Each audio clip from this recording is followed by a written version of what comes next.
En aquel tiempo mandaron a Jesús unos fariseos y partidarios de Herodes para cazarlo con una pregunta. Se acercaron y le dijeron: «Maestro, sabemos que eres sincero y que no te importa de nadie, porque no te fijas en apariencias, sino que enseñas el camino de Dios sinceramente. ¿Es lícito pagar impuestos al César o no? ¿Pagamos o no pagamos?» Jesús, viendo su hipocresía, les replicó: «¿Por qué intentáis cogerme? Traedme un denario que lo vea». Se lo trajeron. Y él preguntó: «¿De quién es esta cara y esta inscripción?» Le contestaron: «Del César». Les replicó: «Lo que es del César, dádselo al César, y lo que es de Dios, a Dios». Se quedaron admirados. Palabra del Señor. Gloria a ti, Señor Jesús. No se puede entender este pasaje del Evangelio sin ponerlo en su contexto.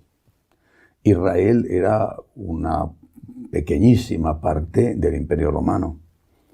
Era una provincia del imperio. Pero en Israel, quizá más que en otros sitios, había un fuerte sentimiento nacionalista. De hecho, eso tiene lugar aproximadamente en el año 32, 31. En el año 65 hay una fortísima rebelión, una guerra contra el imperio por la independencia, que culmina con la destrucción de Jerusalén en el año 70. Destrucción y se habla de 1 millón de muertos. Es decir, el judío religioso, la mayor parte por lo menos, quería la independencia de su patria. Pagar el impuesto, por lo tanto, no digo al opresor, pero sí al invasor, al ocupante, pagar el impuesto era algo que molestaba. Yo creo que pagar impuestos no le gusta a nadie, aunque estemos convencidos de que hay que hacerlo y lo hagamos. Pero en aquel caso, pagar un impuesto a un dominante o dominador extranjero era algo doblemente molesto. Le ponen una trampa. Si Jesús dice que no, le acusan de ir contra el emperador. Inmediatamente habría estado detrás de él la policía o el ejército, los militares romanos. Y si dice que sí, entonces se vuelve impopular ante el pueblo, porque nadie quería pagar impuestos y menos a los romanos. Jesús sale de la situación, de esta situación tan comprometida, con esta respuesta de quién es el denario. El denario era la moneda del impuesto. ¿De quién es el denario? Del César. Dale a César lo que es del César y a Dios lo que es de Dios. Es una frase además que se ha hecho popular, que muchos incluso aplican sin saber su origen. ¿Qué es lo que nos enseña Jesús? Que hay efectivamente unas leyes que no son unas leyes que la Iglesia tenga que decidir.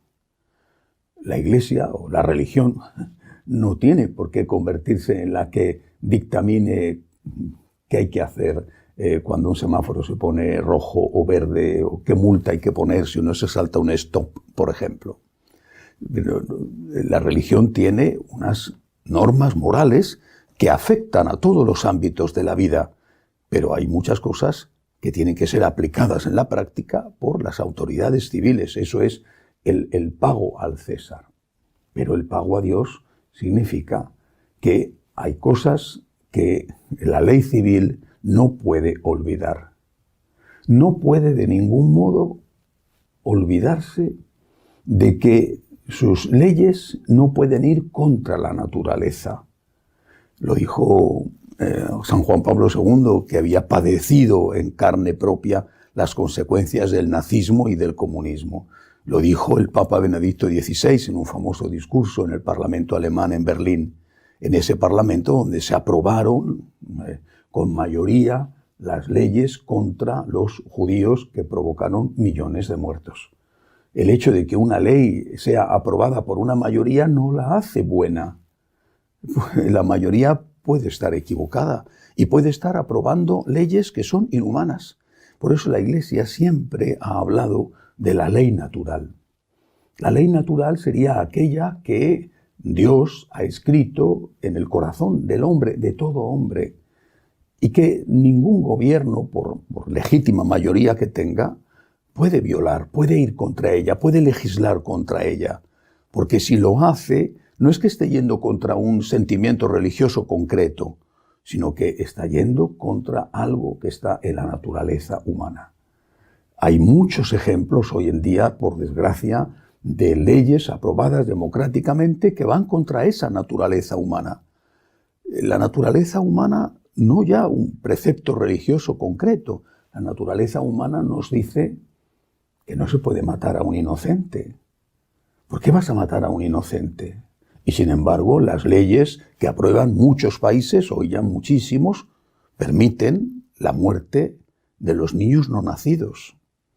La naturaleza humana nos dice que hay que honrar a los ancianos, cuidar al padre y a la madre. No solamente lo dice la ley divina, es que lo dice la naturaleza humana. Eso ya se hacía mucho antes de que Moisés codificara en el Sinaí los 10 mandamientos. Forma parte de la naturaleza humana. Y sin embargo hay leyes, países que han aprobado leyes de eutanasia que de una forma sutil, a veces con presiones, hacen que esos ancianos pidan la muerte porque están siendo agobiados por sus hijos, responsabilizándoles de sus propios problemas porque les dan mucha tarea.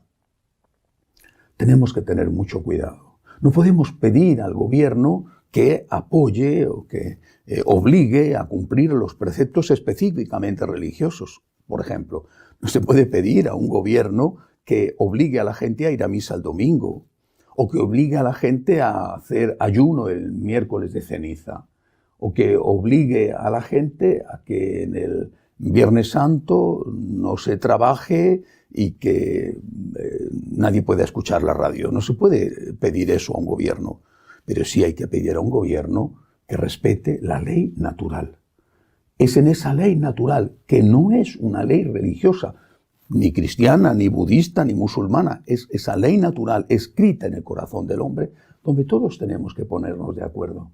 Es necesario que haya un principio de acuerdo para todos los hombres, porque hay en las sociedades actuales, por lo menos en Occidente, hay gente que es atea, tiene derecho a vivir su ateísmo, hay gente que es agnóstica, hay católicos, hay protestantes, hay musulmanes, hay budistas, hay hinduistas, personas de muchísimas religiones diferentes. Pero tendremos que tener un punto de acuerdo, tenemos que tener una base común para poder entendernos. Esa base común es la ley natural. Pues bien, eso es lo que el Señor quería enseñar con esta frase: dad a Dios lo que es de Dios y al César lo que es del César. Pero para nosotros los católicos, primero está Dios. Por eso la Iglesia pide que en determinadas circunstancias hagamos objeción de conciencia y exige que se respete la objeción de conciencia cuando una persona es obligada por la ley a hacer algo que va en contra de sus principios. Que Dios nos ayude y que así sea.